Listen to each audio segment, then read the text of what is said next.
Halo teman-teman, Assalamualaikum warahmatullahi wabarakatuh. Seperti yang saya sampaikan, tadi saya sudah menyampaikan terkait perbedaan CapCut mobile dengan desktop. Nah, di dalam CapCut mobile itu ada beberapa kekurangan yang menurut saya sangat mendasar dan saya nggak tahu ya pihak TikTok sebagai developer utama ByteDance-nya yang membuat aplikasi CapCut itu menyadari hal ini atau mungkin belum dapat feedback, saya nggak ngerti.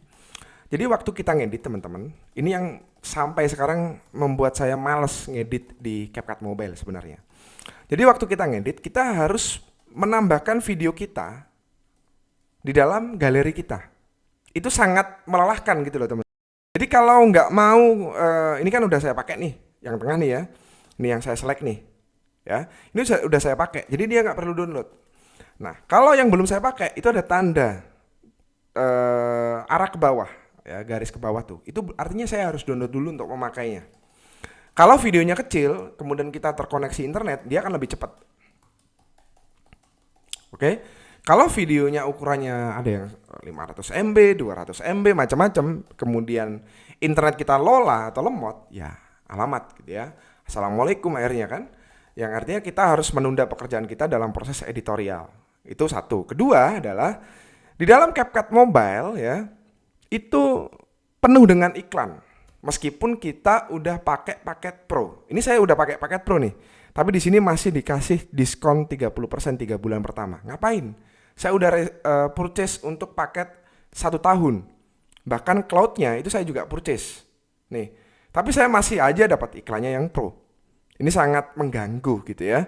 Kemudian di dalam CapCut itu sampai ketika saya membuat video ini, itu belum ada fitur project as a template atau project save as a template. Kalau teman-teman pernah pakai Canva, kita bisa bikin desain dijadiin template. Tapi di dalam CapCut itu belum ada seperti itu. Mas, tapi di sini ada yang jualan template. Nah, ini adalah akses spesial via agensi. Oke? Dan ini tentu saja nggak adil ya. Kenapa? Karena banyak loh yang punya karya untuk pembuatan video-video editorial yang sebenarnya itu bisa dijual di CapCut gitu ya. Terus teman-teman di sini kita juga membahas tentang kekurangan dari CapCut terkait projectnya. Ini kalau teman-teman perhatiin ya, ada 2 project tanggal 16 November 2023 yang saya buat 2 terbawah. Ini sebenarnya saya buat itu bukan pakai akun ini. Saya nggak pakai akun ini, tapi pakai akun lain. Tapi kenapa di sini ada project ini yang tersimpan? Artinya apa? Project ini tersimpan di dalam HP kita.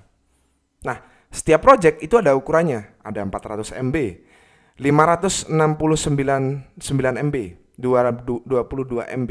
Nah, itu jumlahin deh totalnya. Itu yang memenuhi storage HP kita. Oke, jadi kita harus dikit-dikit hapus projectnya. Ya. Nah, kayak gini. Delete satu persatu. Ya. Oke. Nah, kemudian di sini teman-teman, yang saya heran dari CapCut itu adalah kekurangan di versi mobile. Ketika kita ngedit di sini, kalau teman-teman perhatiin, itu di sini begitu banyak menu yang terpisah-pisah. Oke. Kenapa nggak dijadiin satu terus di bawahnya ada sub menunya?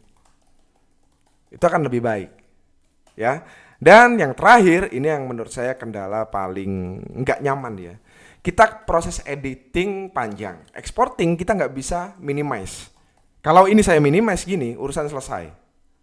Ya, maka dia langsung cancel. Berhenti kan? Tuh, nggak jalan kan? Nah, ini kebetulan aja HP saya punya spek yang lumayan lah bagusnya. Tapi kalau yang punya spek dalam tanda kutip kentang, ya assalamualaikum gitu kan, selesai urusannya. Kerjanya nggak beres-beres. Ini kekurangan dari CapCut Mobile. Oke? Jadi itu saja yang bisa saya sampaikan terkait kekurangan dari CapCut Mobile. Terima kasih. Wassalamualaikum warahmatullahi wabarakatuh.